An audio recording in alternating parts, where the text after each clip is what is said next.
Morning, praise the lord. మీరందరూ బాగున్నారా? మీ కుటుంబం అంతా బాగుండాలని మీ కొరకు దివారాత్రి దేవుని సన్నిధిలో ప్రార్థిస్తున్నాను. దేవుని బిడ్డలారా, ఎంతటి పాపినైనా తండ్రి చేర్చుకోగలుగుతాడు అనే దానికి, ఎంతటి పాపినైనా తండ్రి చేర్చుకోగలుగుతాడు. ఆయన ఏ ఒక్కరిని కాదనడు. అందరూ అంతటా మారు మనస్సు పొంది రక్షించబడాలనేది ఆ దేవుని యొక్క ఉద్దేశమై ఉంది అనే దానికి బెస్ట్ ఎగ్జాంపుల్ ఏదంటే, మన కొద్ది దినాలుగా మాట్లాడుకుంటా వస్తున్న ఆ తప్పిపోయిన కుమారుని యొక్క అవమానం. లూకా సువార్త 15వ అధ్యాయం 11 నుండి 32 వచనాల్లో దేవుడు అద్భుతమైన సందేశాన్ని యేసుప్రభువు వారు మాట్లాడుతున్నాడు. దేవుని బిడ్డలారా, మరి ఇంతటి దూరం ఎవరైనా వెళ్ళగలుగుతారా అని అనిపిస్తుంది. ఎందుకంటే యూదుల యొక్క ఆచార ప్రకారం తల్లిదండ్రులను సన్మానించటం ఒక దేవుడి తర్వాత ప్రధానమైన ఆజ్ఞ ఉంది. తల్లిదండ్రులను సన్మానించటం అనేది చాలా ప్రధానమైన మాట. నిర్గమకాండం 21:12 నుండి చదువుతా వస్తూ ఉంటే, తల్లిదండ్రులను బాధ పెట్టేవాడు చంపబడవాలని కూడా రాయబడి ఉంది. అయితే తండ్రి దగ్గర తండ్రి మాట కాదనుకొని వెళ్ళిపోవటం అనేది జరిగింది. అంతేకాదు, యూదులకు ఆచార ప్రకారం తండ్రి సజీవంగా ఉన్న దినాల్లో ఆస్తులు పంచిపెట్టరంట. కానీ నాకు ఆస్తు కావాలని మరి సింపుల్గా అడిగినంత మాత్రము అని ఇచ్చి ఉండడు. ఈ ఎన్నోసార్లు ఆర్గ్యుమెంట్ జరిగి ఉంటాయి. ఆ తండ్రి ఎక్స్ప్లెయిన్ చేసి ఉంటాడు, రే ఇదన్నీ మన ఆచారాలకు, మన యొక్క పద్ధతికి వ్యతిరేకంగా నువ్వు చేస్తున్నావురా అని మాట్లాడి ఉంటాడు. కానీ మరి మనం చూస్తే దేవుని బిడ్డలారా, ఆ తండ్రి మాట వినకుండా బయలుదేరి ఉంటాడు.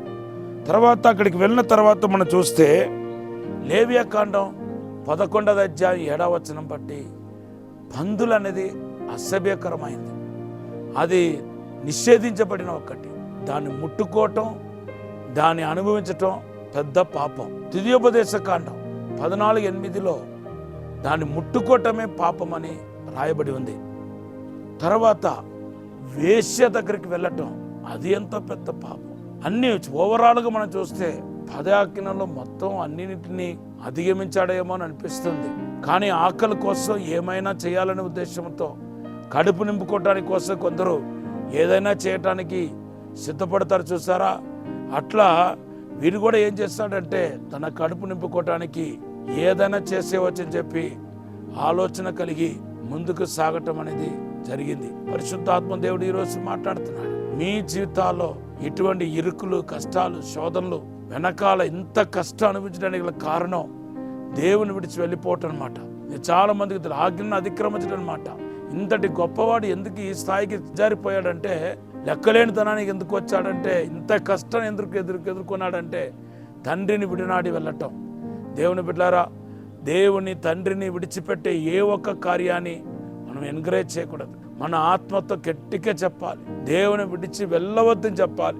దేవుని కోసం ఎవరినైనా మనం పోగొట్టుకోవడానికి రెడీ అయ్యేవాళ్ళు తప్ప, దేనైనా పోగొట్టుకోవడానికి రెడీ అవ్వాలి తప్ప, దేవుణ్ణి మాత్రం మన లైఫ్లో ఎన్నడూ విడిచిపెట్టకూడదు. దేవుడు ఈ మాటను ఆశీర్వదించగాక. ఎంత దూరం వెళ్ళినా ఆ తండ్రి మరలా చేర్చుకున్నాడు. ఇదే దీనిలో ఉన్న క్లైమాక్స్ అన్నమాట. సో ఇదే మనం తెలుసుకోవాలి. తండ్రి ప్రేమ మారని ప్రేమ, శాశ్వతమైన ప్రేమ. 2 విషయాలు ఈ యొక్క వాక్యం ద్వారా నేర్చుకోండి. తండ్రి విడనాడి వెళ్తే అది మనకు శాపం, అనేక కష్టాలకు కారణమైపోతాయి. తండ్రి చిత్తం చేయకపోతే కూడా అంతే. రెండవదిగా తండ్రి ప్రేమ శాశ్వతం అనేది.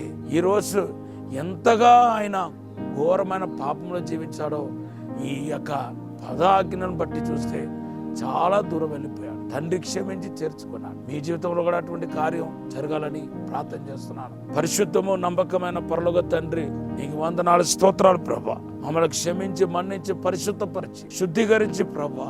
తండ్రి, మా జీవితంలో ఉన్న లోటుపాటాన్ని సరిచేయండి ప్రభా.